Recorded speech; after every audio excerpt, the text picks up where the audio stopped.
Hello mga boss, kumusta po kayo lahat? Ngayon mga boss, ang gagawin ko ay mag-spray ako dito sa aming sili ng foliar. So itong sili ko mga boss, ang edad dito ngayon, balik 10 days na ito siya after transplanting. Dahil na-transplant ito siya noong June 19. So ngayon naman ay June 29 na. So ito mga boss, ipakita ko sa inyo yung gagamitin kong foliar.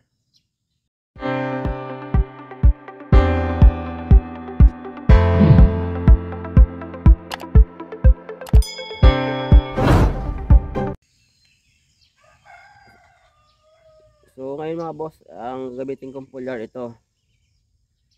Yan.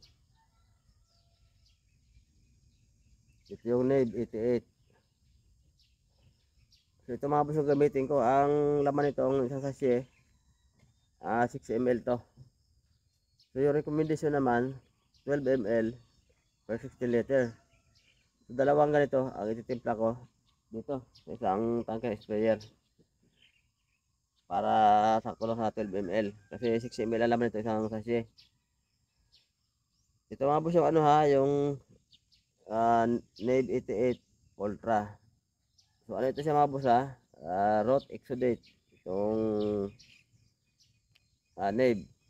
So mga boss titimpla ko muna at mag-spray na ako.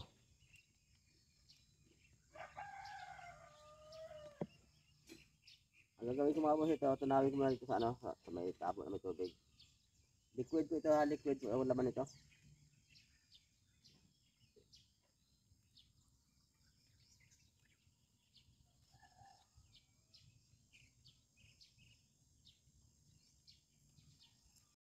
Sa mga baguhan na hindi pa nakagamit ng foliar na ito, ang NAVE 88 Ultra Foliar Fertilizer ay isang uri ng foliar na Roth Exudate.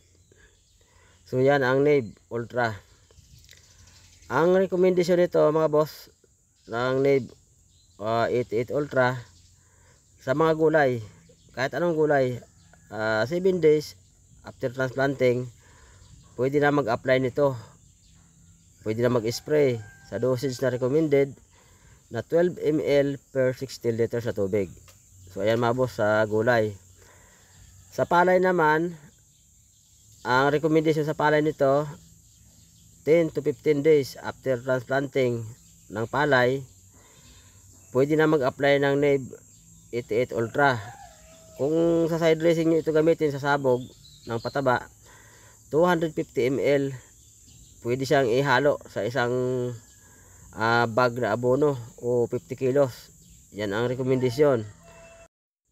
Pwede rin siya i-spray na may recommendation dosage na 12 ml per 60 liters sa tubig. 10 to 15 days after transplanting mga boss sa palay. Sa mais naman, 10 to 15 days after direct seeding. Ganong process pa rin sa palay. Pwede siya i-spray.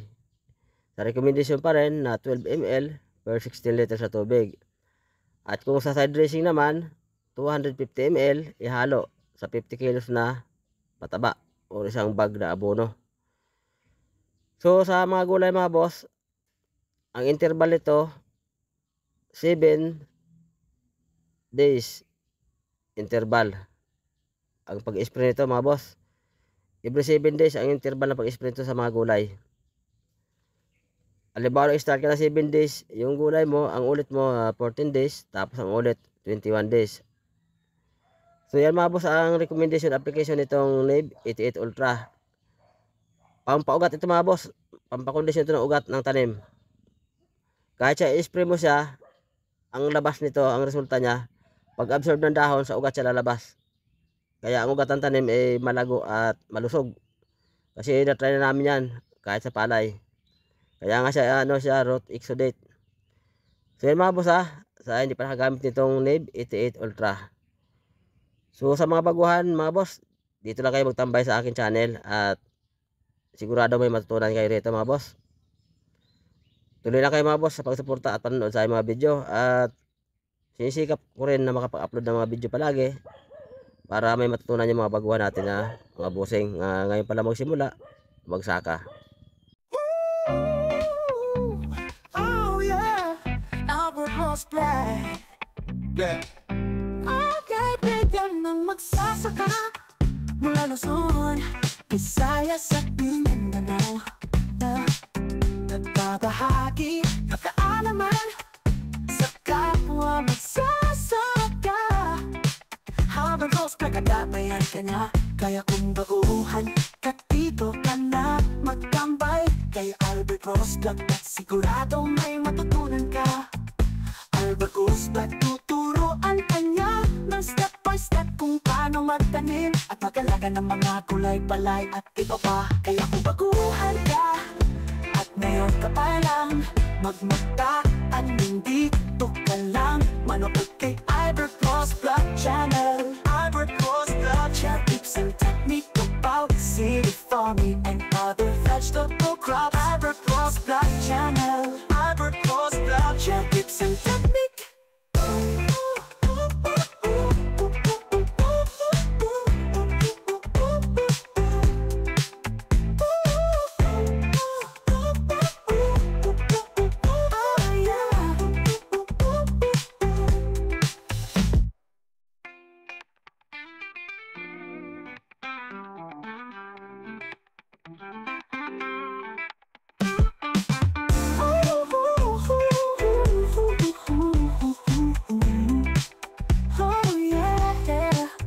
Kaya kung baguhan ka dito ka na magtambay kay Albert Crossblade at sigurado may matutunan ka.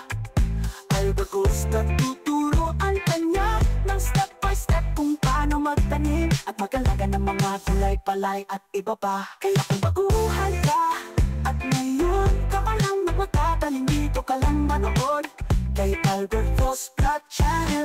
Albert Crossblade share tips and technique about silly farming and other vegetable crops. Albert Crossblade Channel. Share tips and technique.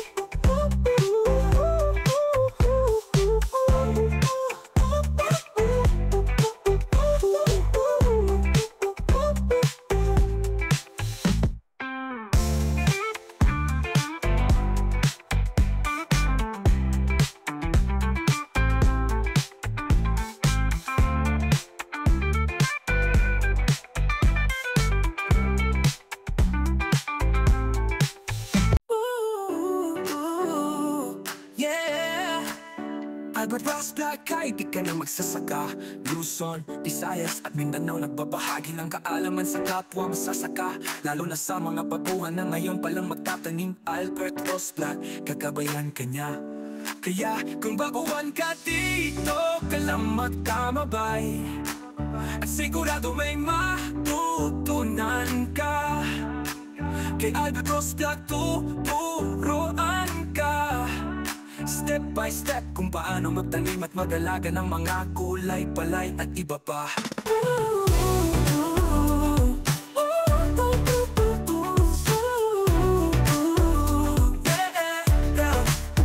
Albert Crossblade Channel share tips and technique about city farming, palay and other vegetable crops. Kaya kung baguhan ka, dito ka lang manood kay Albert Crossblade Channel at sigurado may matutunan ka.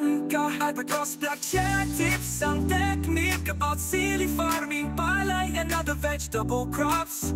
Albert Crossblade Channel.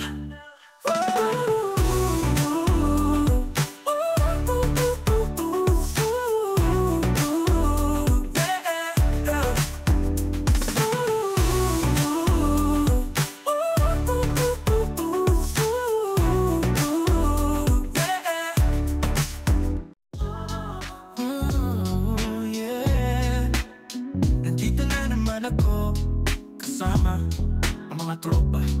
Yeah, Albert Crossblade. 5 days na lang magsasaka mula Luzon, Visayas at Mindanao.